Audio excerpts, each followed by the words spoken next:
You probably think that walking out to your backyard every morning, tossing some sunflower seeds into a wooden feeder, is just a simple, innocent act of charity. You think you are just feeding the birds. You think you are the benefactor, providing a little snack to the simple-minded creatures of the neighborhood. But here is the thing. You are completely, undeniably wrong. Long before you even open your back door, long before you scoop out those seeds, those birds are already watching you. They have been watching you for weeks. They are evaluating you. They are compiling a highly detailed, deeply psychological profile of exactly who you are, what you do, and whether or not you can be trusted. You think you are observing nature, but the reality is, nature is running a full-scale surveillance operation on you. If you think these are just mindless, feathered creatures flocking to a free meal by pure chance, you are missing the incredible, almost scary reality of what is happening right outside your kitchen window. The moment you step into their territory, you are not just a person in a yard. You are entering a highly sophisticated, deeply integrated biological network. By the time we get to the end of this journey, especially when we talk about what these birds do when you are not looking, your entire perspective on nature and your place in it is going to shatter. So, pull up a chair, get comfortable, and if you find yourself questioning everything you thought you knew about the animals living in your own backyard, hit that subscribe button. Because we are about to dive deep into the hidden, highly intelligent, and wildly calculating world of backyard birds, let us break this down into 4 distinct levels of avian intelligence that are happening right in front of you. We will start with level 1, the survival schedule. When you wake up on a cold morning in January, you might feel a little chilly. You put on a sweater, you turn up the thermostat, you make a hot cup of coffee. For you, the cold is just an inconvenience. But for a tiny, fragile creature like a black-capped chickadee, a winter night is a terrifying, high-stakes countdown to zero. According to extensive research from the Cornell Lab of Ornithology regarding the winter energy metabolism of small birds, these creatures face a brutal reality every single night. In order to survive the freezing temperatures, small birds have to shiver continuously to generate body heat. This constant shivering burns an enormous amount of energy. The research confirms that a small bird like a chickadee can burn up to 10% of its entire body weight in a single winter night. Let that sink in for a second. 10%. Imagine going to sleep and waking up having burned off 10% of your total body mass, just to keep your heart beating and your blood from freezing. Because of this extreme biological tax, when dawn finally breaks, these birds are running on absolute empty. They are in pure, desperate survival mode. They do not have the luxury of flying around aimlessly, hoping to stumble across a random berry or a stray bug. They cannot guess. They cannot afford to waste a single calorie on a fruitless search.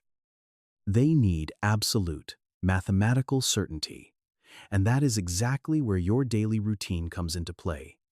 They have not just noticed that you put food out, they have memorized your exact schedule. They have learned the specific cadence of your morning. They know that at exactly 7:15 in the morning, the yellow light in your kitchen turns on. They know the distinct, metallic click of your deadbolt unlocking. They know the squeak of your screen door. These sounds are not just background noise to them. They are Pavlovian survival triggers.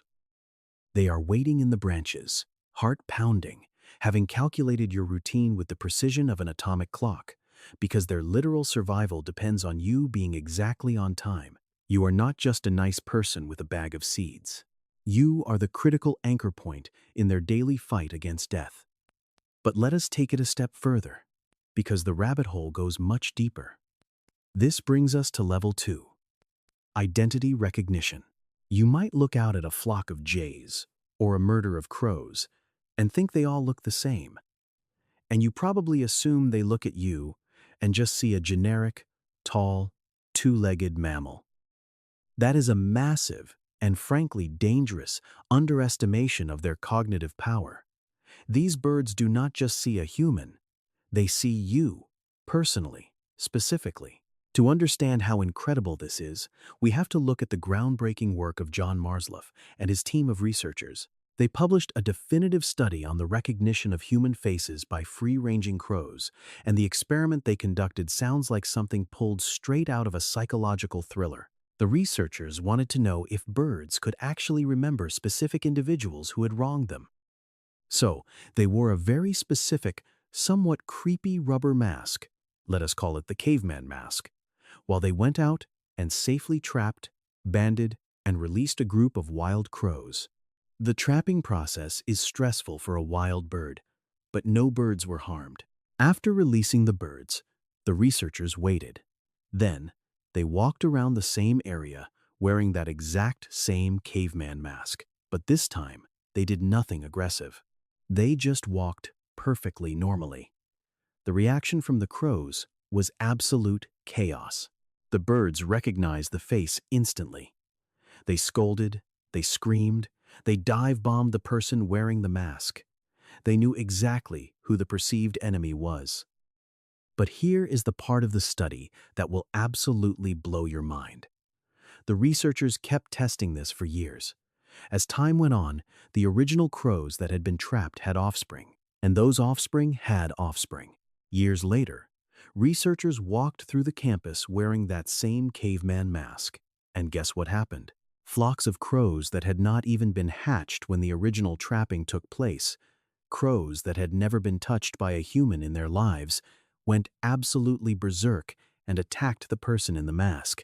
The birds had passed down the visual memory of that specific human face through generations. They communicated the exact facial geometry of a threat to their children. So, when you step out onto your patio, those cardinals, those titmice, those crows, they are not just looking at a generic shape. They are scanning your facial features. They know the distance between your eyes. They know the shape of your nose. They can definitively tell the difference between you, your spouse, your children, and the postal worker who drops off packages. You have a dedicated, permanent file in their brains, and your face is marked either as a trusted ally or a hostile threat. Keep listening, because if you think recognizing your face is impressive, wait until you hear how they analyze your every move.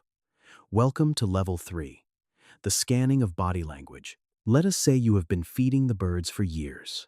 They know your face, they know your schedule, and they have classified you as a generally safe entity. Does that mean they let their guard down? Absolutely not. You have to remember the evolutionary history of these animals. For millions of years, birds have occupied a perilous spot on the food chain. They are constantly hunted by creatures that are faster, quieter, and stronger than they are. To survive, they have developed a hypersensitive ability to read the subtle, micro-expressions of body language. They have to know the difference between a feral cat that is just stretching in the sun and a feral cat that has coiled its muscles to spring. They have to instantly calculate the trajectory and intent of a hawk soaring high above. And here is the fascinating part. They apply this ancient, deeply ingrained predator detection system directly to you every single day. When it is a lazy Sunday morning and you stroll out in your slippers, your shoulders are relaxed, your breathing is slow and steady, your walking pace is casual and predictable. The birds perched in the oak tree are actively reading those physical cues. They process your relaxed posture, and their brains translate that into a code that means the giant mammal is in a non-aggressive state. The feeding zone is currently secure. But what happens on a Tuesday morning when your alarm does not go off? You are late for work. You are stressed. You burst out the back door. Your shoulders are tight. Your jaw is clenched. Your steps are heavy, rushed, and completely erratic. You might just be annoyed about the traffic, but to a bird, erratic, tense movement is the universal, undeniable language of a predator preparing to strike. Your body is broadcasting danger signals. Even though they recognize your face, and even though they know you bring food, your sudden shift in physical energy triggers an immediate red alert. Their survival instinct overrides their memory of your face. You have suddenly become an unpredictable variable, and they will scatter. They are literally reading your emotional state and your intentions through the geometry of your movements, long before you even realize you are stressed.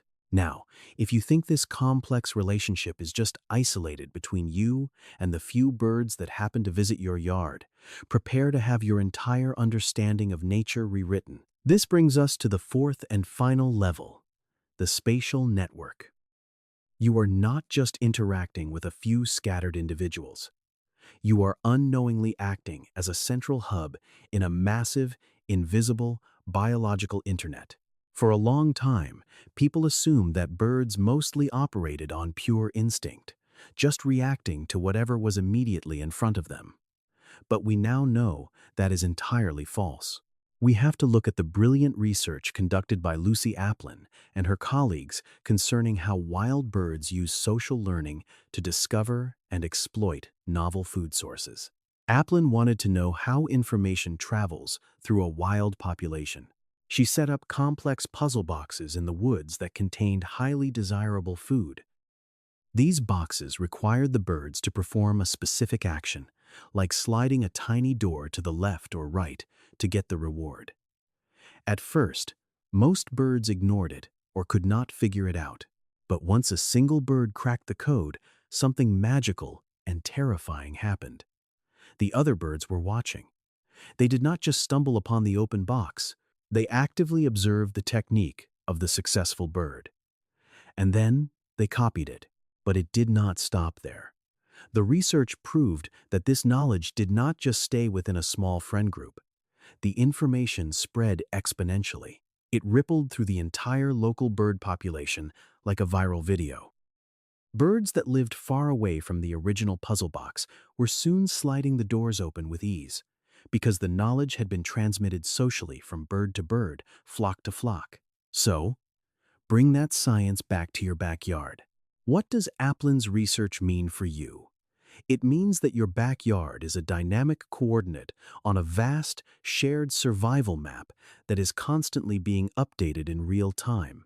When you create a safe, reliable feeding environment, that information does not stay a secret. The chickadee observes your safe behavior and communicates a state of calm. The titmouse reads the chickadee. The jay reads the titmouse. Your reputation as a reliable, non-threatening food source is actively broadcasted out into the canopy. You become a 5-star rated establishment on their internal network. But remember, the exact opposite is also true. Suppose one day you decide to let a new, aggressive cat out into the yard. Or perhaps you get frustrated and aggressively shoo a bird away from your porch. The bird that experiences that trauma reacts. It sends out an alarm call. Its body language screams panic. Every other bird within eyesight or earshot instantly absorbs that data point. They update their mental map. Your specific geographic location and your specific face are suddenly flagged as a high-level danger zone. That negative review will spread through the local population through social learning just as fast as the positive one did. You are being constantly reviewed, rated, discussed, and categorized in a complex social language that you cannot even hear.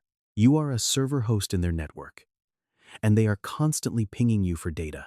Let us bring all of this together, because the reality of what is happening in your yard is profound. What is actually going on when you feed the backyard birds every day? You are participating in an ancient, silent, highly complex negotiation. You are not the master of the domain throwing crumbs to the simple peasants. You are a subject of intense, daily scientific study by creatures that weigh less than a handful of pocket change. They have meticulously mapped your facial features to recognize you across years. They have mathematically calculated your daily schedule to survive the brutal, freezing nights that drain 10% of their life force. They constantly analyze your daily emotional state by reading the subtle tensions in your posture, and they broadcast your reliability or your volatility to a hidden, thriving social network of eyes watching from the trees. Nature is not some distant, abstract concept that you watch on a television documentary. It is sitting on your fence. It is perched on your gutters. It is analyzing you right now. They are paying far more attention to you than you are to them. They know you far better than you know them. So, tomorrow morning, I want you to try something completely different. When you take the seeds out, do not just dump them in the feeder. Turn around and walk back inside to your warm house. Stand perfectly still for 30 seconds. Just freeze. Look up at the branches. Look deep into the bushes. Watch how they pause. Watch how they calculate your presence. Notice how they are looking right back at you, waiting for your body language to signal that the transaction is complete and the zone is safe. You are actively engaged in a relationship with the wild. Let me know exactly what you see them doing and how they react to you standing still in the comments below. Because I guarantee you, once you understand the science of how they watch you, you will never, ever look at your backyard the same way again.